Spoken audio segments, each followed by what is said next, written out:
Assalamualaikum warahmatullahi wabarakatuh.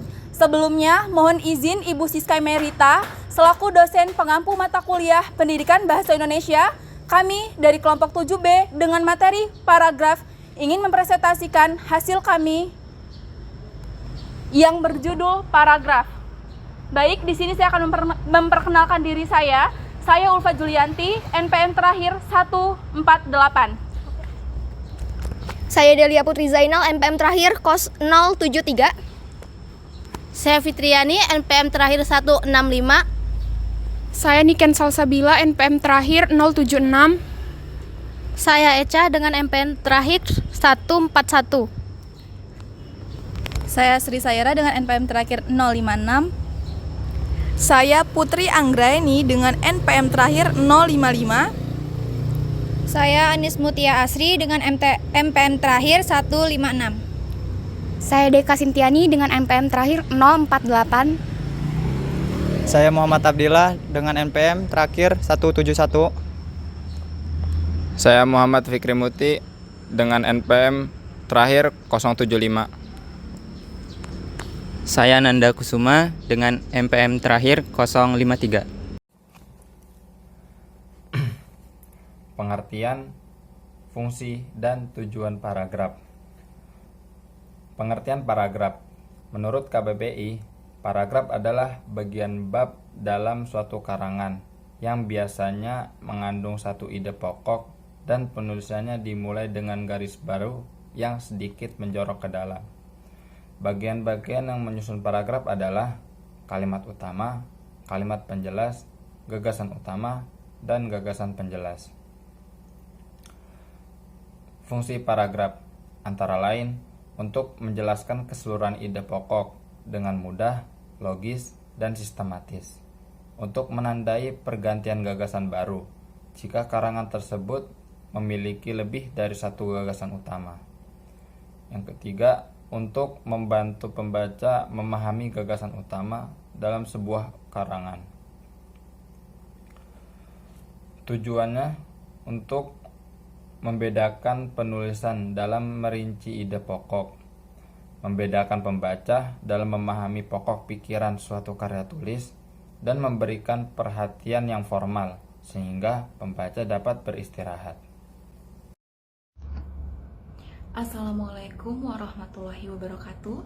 Perkenalkan, nama saya Ulfa Julianti, NPM 2211031148. Di sini saya akan melanjutkan materi dari rekan saya sebelumnya mengenai syarat-syarat pembentukan paragraf yang baik dan benar. Yang pertama ada kesatuan, yang berarti setiap paragraf hanya mengandung satu pokok pikiran di kalimat utama. Yang kedua ada kepaduan, dapat dilihat melalui penyusunan kalimat secara logis. Yang ketiga ada kelengkapan, memiliki beberapa penjelasan seperti contoh-contoh dan fakta-fakta. Dan yang terakhir ada urutan. Jenis-jenis paragraf berdasarkan posisi topiknya terbagi menjadi 4. Yang pertama adalah paragraf deduktif. Paragraf deduktif ialah paragraf yang kalimat utamanya atau gagasan utamanya berada di awal paragraf. Paragraf ini memiliki pola pengembangan umum ke khusus. Maksudnya ialah di mana ide pokoknya terletak pada bagian awal paragraf, kemudian ide penjelasnya terletak setelahnya. Ide penjelas adalah ide yang merinci atau menjelaskan ide pokok atau kalimat umum sebelumnya. Yang kedua, paragraf induktif. Paragraf induktif adalah paragraf yang kalimat utamanya atau gagasan utamanya berada di akhir paragraf. Kalimat penjelasnya berada di awal paragraf. Paragraf ini mempunyai pola pengembangan khusus, dan umum. Yang ketiga, paragraf deduktif-induktif atau paragraf campuran. Paragraf deduktif-induktif adalah paragraf yang kalimat utamanya berada di awal dan juga di akhir paragraf. sedangkan kalimat penjelasnya berada di tengah paragraf. Biasanya pada paragraf ini adanya variasi atau pengulangan kata kunci di awal dan di akhir paragraf. Contohnya ialah buku adalah gudang ilmu. Dengan membaca buku, kita dapat menguasai ilmu pengetahuan. Kita bisa tahu banyak informasi di bidang apapun dari buku. Jadi, memang tidak salah jika buku dijuluki sebagai jendela dunia. Yang keempat, yaitu paragraf penuh kalimat topik, adalah paragraf yang di seluruh kalimatnya merupakan kalimat topik. Nah, paragraf ini mempunyai kalimat-kalimat yang sama pentingnya, sehingga tidak satupun kalimatnya yang bukan kalimat topik. Baiklah, di sini saya akan melanjutkan penjelasan teman saya mengenai jenis-jenis paragraf. Berdasarkan isinya, paragraf terdiri dari paragraf deskriptif, paragraf argumentatif, dan paragraf persuasif.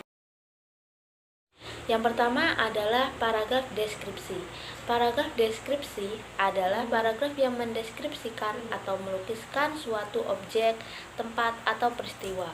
Dalam paragraf deskripsi berisi gambaran suatu objek, tempat, atau peristiwa dengan seterang-terangnya kepada pembaca, membuatkan kesan indera sehingga pembaca seolah-olah merasakan apa yang ditulis penulis.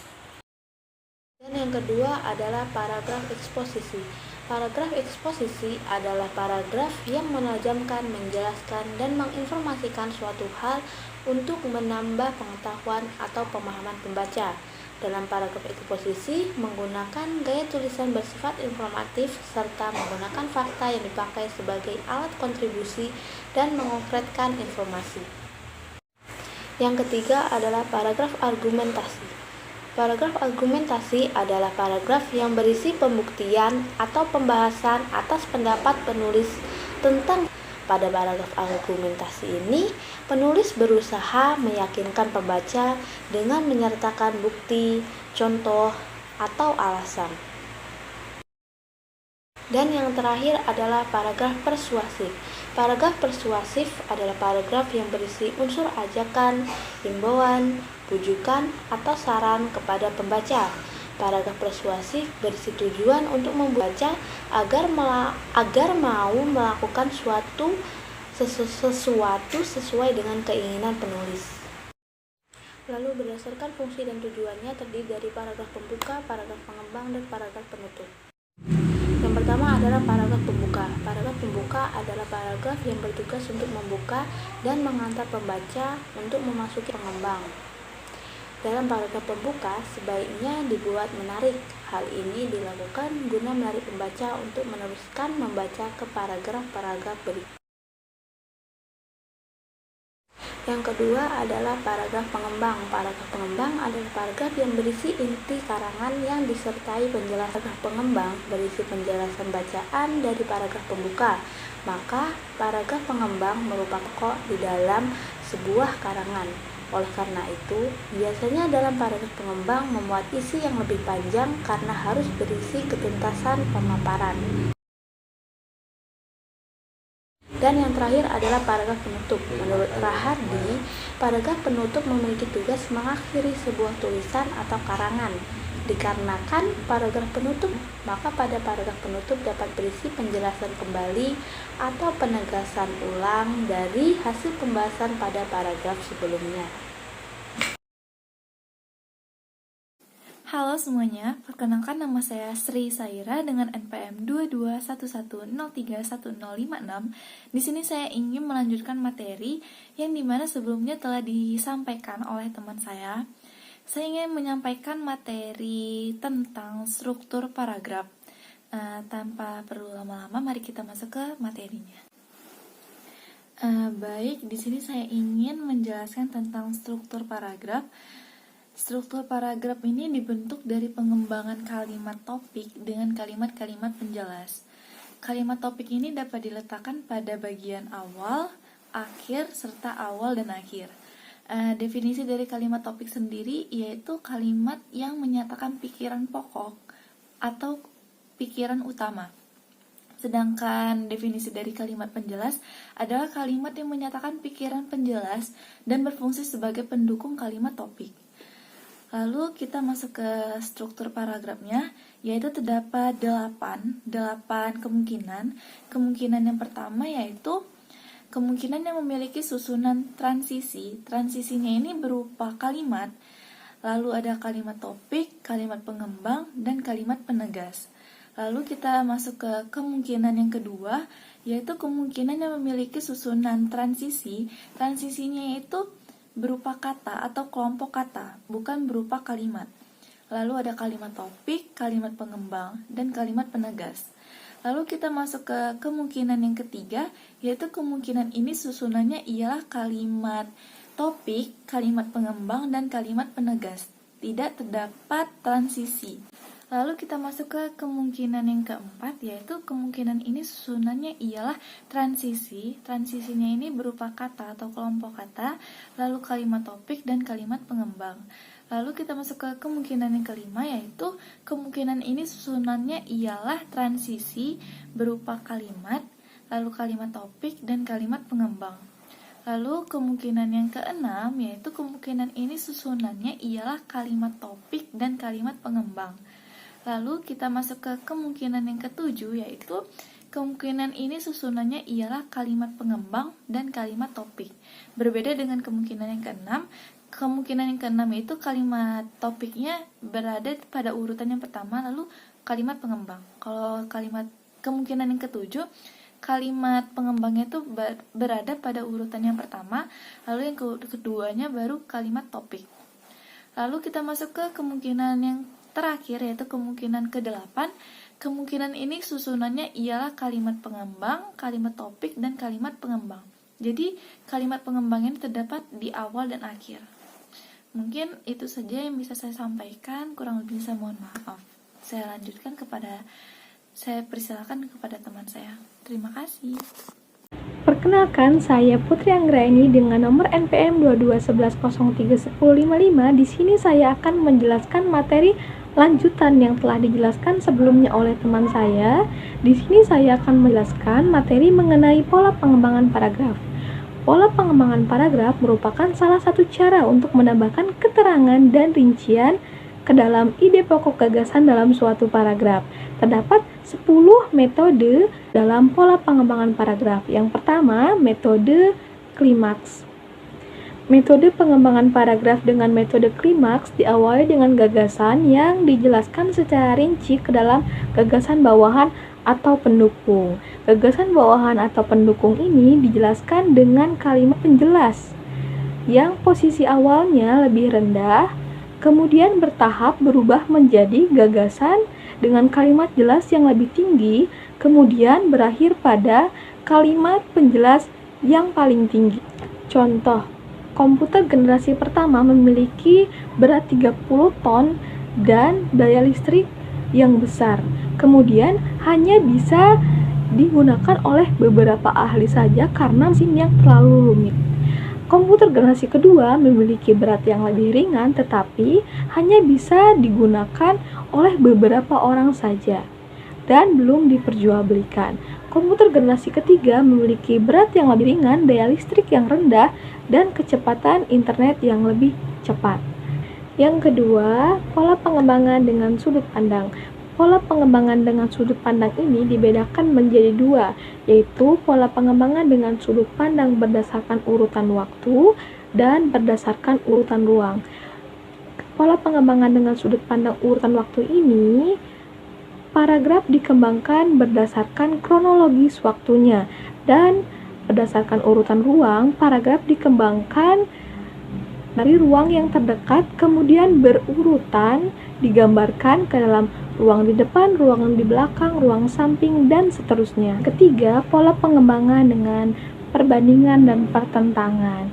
Paragraf dikembangkan dengan cara membandingkan dua hal atau melakukan perbandingan dan pertentangan paragraf yang tingkatannya sama dan memiliki perbandingan dan pertentangan.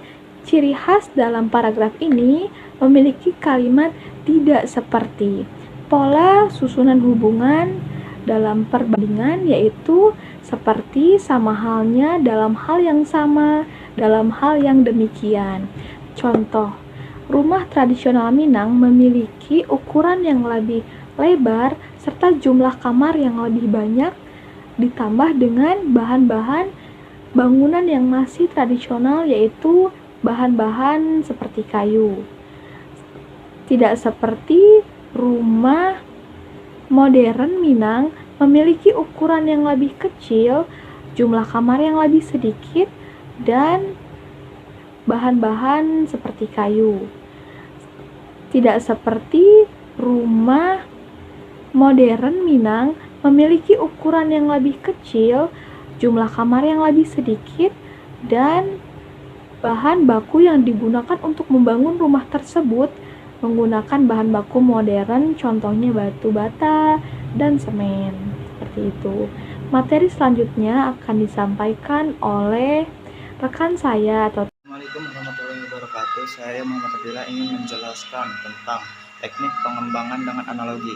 Teknik pengembangan paragraf dengan analogi dapat dilakukan dengan cara membandingkan dua hal yang memiliki kesamaan bentuk atau fungsi. Teknik ini membandingkan suatu yang umum dengan suatu hal yang tidak umum. Teknik pengembangan ini biasanya digunakan untuk menjelaskan sesuatu gagasan atau ide yang rumit dengan suatu hal sederhana yang dikenal dengan mudah untuk dimengerti oleh pembaca. Berikut adalah contoh paragraf yang memiliki teknik pengembangan paragraf dengan teknik analogi. Seseorang yang berilmu diibaratkan memiliki kepribadian yang menyerupai padi. Meski berisi padi, meskipun merunduk saat benih disemai lalu ditanam dan menjadi padi yang menguning, memerlukan waktu yang lama dan rumit. Sama halnya dengan menuntut ilmu. Ilmu sulit untuk dicapai dan memerlukan waktu yang lama untuk menjadikan seseorang pandai. Apabila padi telah menguning dan berisi, ia akan semakin merunduk dan akhirnya untuk dipanen manfaatnya. Orang yang berilmu pun demikian. Semakin tinggi ilmunya, ia semakin merendah hatinya dan ilmunya. Baik, di sini saya akan melanjutkan materi yang telah disampaikan oleh rekan saya sebelumnya. 7, yaitu pola pengembangan sebab akibat. Pola ini terbagi menjadi dua macam, yaitu sebab akibat dan akibat sebab. Pola pengembangan sebab akibat yaitu pengembangan gagasan berupa rincian-rincian akibat suatu sebab. Dan pola pengembangan akibat sebab yaitu pengembangan gagasan berupa rincian-rincian sebab suatu akibat. 8, yaitu pola pengembangan umum khusus. Pola ini juga terbagi menjadi dua macam, yaitu pola pengembangan umum khusus dan pola pengembangan khusus umum. Pola pengembangan umum khusus yaitu pola pengembangan gagasan dengan cara mulai dari hal-hal umum ke hal-hal khusus. Sedangkan metode khusus umum adalah metode pengembangan dengan mengembangkan gagasan dengan cara mulai dari hal-hal khusus ke hal-hal umum. 9. Pola pengembangan klasifikasi. Pengembangan dengan cara ini adalah dengan cara mengelompokkan objek yang memiliki persamaan. Contohnya, persamaan jenis, hewan. 10. Pola pengembangan definisi luas. Pola ini mengembangkan gagasan dengan cara memberi keterangan atau arti suatu istilah secara luas. Baik, materi selanjutnya akan disampaikan oleh rekan saya. Baik, perkenalkan saya Deka Sintiani dengan NPM 2211031048. Di sini saya akan melanjutkan materi paragraf dengan pembahasan indikator ketercapaian nilai keterampilan dalam menulis paragraf. Di sini ada 5 indikator.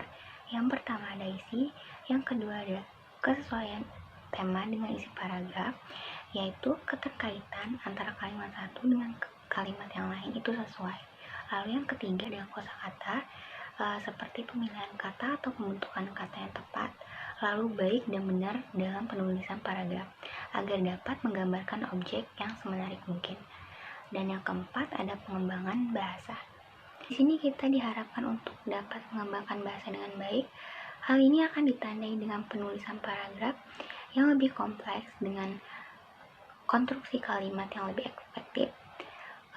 Hal ini akan memudahkan pembaca dalam memahami tulisan yang disajikan. Bahkan tulisan yang dihasilkan pun lebih komunikatif dan menarik. Lalu yang terakhir yaitu ada mekanik, yaitu penggunaan ejaan yang tepat, penulisan huruf kapital, lalu ada tanda baca, penulisan kata baku, dan pembentukan kata. Dari 5 indikator tersebut, peneliti menggunakan 3 indikator untuk penilaiannya. Yang pertama ada isi, yang kedua ada kosakata, dan yang terakhir ada mekanik. Sekian penjelasan dari saya. Terima kasih. Wassalamualaikum warahmatullahi wabarakatuh.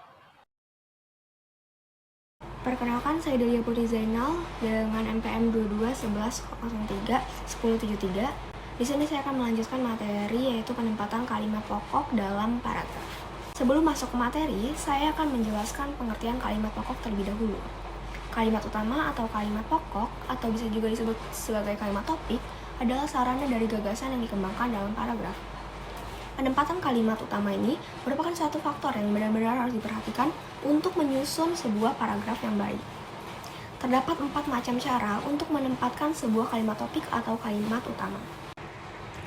Yang pertama pada awal paragraf, yang bersifat deduktif atau mula-mula mengemukakan pokok kemudian menyusun uraian secara terperinci. Biasanya penempatan kalimat pokok dapat berada pada kalimat pertama dan kedua. Lalu diikuti dengan kalimat lain dalam paragraf yang bertujuan untuk memperjelas gagasan sentral. Gagasan sentral pada paragraf awal ini mendapatkan penekanan yang wajar. Kemudian yang kedua pada akhir alinea, bersifat induktif, lalu disusun sedemikian rupa sehingga dapat mencapai klimaks dalam kalimat pokok yang terdapat pada akhir paragraf tersebut. Dan cara penempatan kalimat utama pada akhir alinea ini biasanya bersifat lebih sulit tetapi lebih efektif, terutama dalam mengemukakan argumentasi. Lalu yang ketiga pada awal dan akhir paragraf. Kalimat terakhir sering mengulangi gagasan dalam kalimat pertama dengan sedikit penekanan atau variasi. Dan yang terakhir pada seluruh alinea atau seluruh paragraf. Dalam hal ini tidak terdapat kalimat khusus yang menjadi kalimat topik. Lalu paragraf semacam ini sering dijumpai dalam uraian yang bersifat deskriptif atau naratif. Perkenalkan, nama saya Niken Salsabila, NPM 2211031076. Di sini saya akan membahas tips dalam membuat paragraf. Yang perlu kita ketahui pertama kali dalam membuat paragraf, yaitu melihat kesatuan dan kepaduan antara kalimat-kalimat dengan ide utama yang mau kita sampaikan. Paragraf itu memiliki satu ide utama. Ada yang bilang paragraf yang ideal itu terdiri dari 3 sampai dengan 5 kalimat. Tetapi sebenarnya, mau berapapun jumlah kalimatnya, selama kalimat-kalimat itu memiliki kesatuan dan kepaduan dengan ide utama yang mau disampaikan, paragraf itu tetap ideal. Yang kedua, melihat format paragraf. Biasanya, format paragraf yang sering kita lihat itu ada 2. Yang menjorok, yang awal kalimatnya menjorok ke dalam, dan ada juga yang lurus, seperti ini. Jadi, jika kalian bertemu tulisan seperti ini, entah di buku, di novel, di koran, maupun dimanapun itu yang dinamakan paragraf. Dan yang ketiga yang harus kita perhatikan adalah elemen-elemen paragraf. Kita harus memperhatikan elemen-elemen paragraf. Paragraf itu apa aja sih elemen-elemennya? Ada 3. 1, kalimat topik. 2, kalimat pendukung. Ketiga, kalimat kesimpulan. Nah, di sini ada contoh paragraf sederhana. Kita mau menganalisis elemennya di dalam paragraf ini. Kalimat yang warna hijau ini, yang bacaannya Budi adalah ayah yang luar biasa, itu merupakan kalimat topik. Tiap paragraf harus punya kalimat topik. Kalau tidak punya kalimat topik, pembaca bakalan bingung. Ini paragraf ini ngomongin tentang apa sih? Kalimat topik itu berisi topik yang ingin kita bicarakan di dalam paragraf. Biasanya kalimat topik berada di awal paragraf, tapi terkadang bisa juga di akhir paragraf. Yang kedua, kalimat pendukung. Kalimat pendukung adalah kalimat yang tugasnya mendukung atau menjelaskan kalimat topik. Kalimat pendukung berisi penjabaran secara detail maksud dari kalimat topik. Jika kalimat topiknya berbunyi, Budi adalah ayah yang luar biasa, berarti kalimat pendukungnya harus berisi penjelasan mengapa Budi dianggap sebagai ayah yang luar biasa. Jawabannya karena dia selalu menyediakan waktu untuk bermain bersama anaknya. Dia juga senantiasa menemani anaknya mengerjakan tugas sekolah. Setiap liburan dia selalu mengajak anaknya jalan-jalan. Itu semua merupakan penjelasan untuk kalimat topik. Kalimat yang ketiga adalah kalimat kesimpulan. Kalimat kesimpulan adalah kalimat yang mengingatkan kita kepada kalimat topik. Dia mengulang ide utama yang terdapat pada kalimat topik dengan bahasa yang berbeda dan tidak memberikan penjelasan baru sebagaimana kalimat pendukung tadi. Di sini kalimat kesimpulannya bisa dibilang Budi adalah sosok ayah terbaik di keluarganya. Mengingatkan kita, kalimat kesimpulan ini mengingatkan kita dengan kalimat topik yang berbunyi Budi adalah ayah yang luar biasa. Jadi, kalimat kesimpulan itu adalah kalimat yang memperkuat kalimat topik. Jadi, itu semua adalah tips dalam membuat paragraf yang semoga bisa bermanfaat bagi kita semua apabila kita ingin membuat paragraf yang baik dengan benar. Terima kasih. Di sini saya akan masuk ke pembahasan terakhir, yaitu tentang contoh paragraf yang benar dan salah. Pertama, kita akan bahas paragraf yang benar. Paragraf benar seperti yang dijelaskan sebelumnya adalah paragraf yang memiliki kepaduan, kesatuan, kelengkapan, dan urutan. Pada paragraf ini, hubungan antara kalimat utama dan kalimat penjelas memiliki keterkaitan di mana kalimat penjelas menjabarkan ide pokok yang termuat dalam kalimat utama, sehingga pembaca dengan mudah menyerap informasi yang termuat dalam paragraf. Kedua, di sini ada contoh paragraf yang salah. Mengapa bisa disebut paragraf yang salah? Dalam paragraf ini, walaupun yang menjadi bahasan setiap kalimat adalah sampah, namun antara kalimat satu dengan kalimat yang lain tidak memiliki keterkaitan, sehingga paragraf ini tidak memiliki kesatuan dan kepaduan yang merupakan syarat terbentuk suatu paragraf. Sekian presentasi dari kami. Wassalamualaikum warahmatullahi wabarakatuh.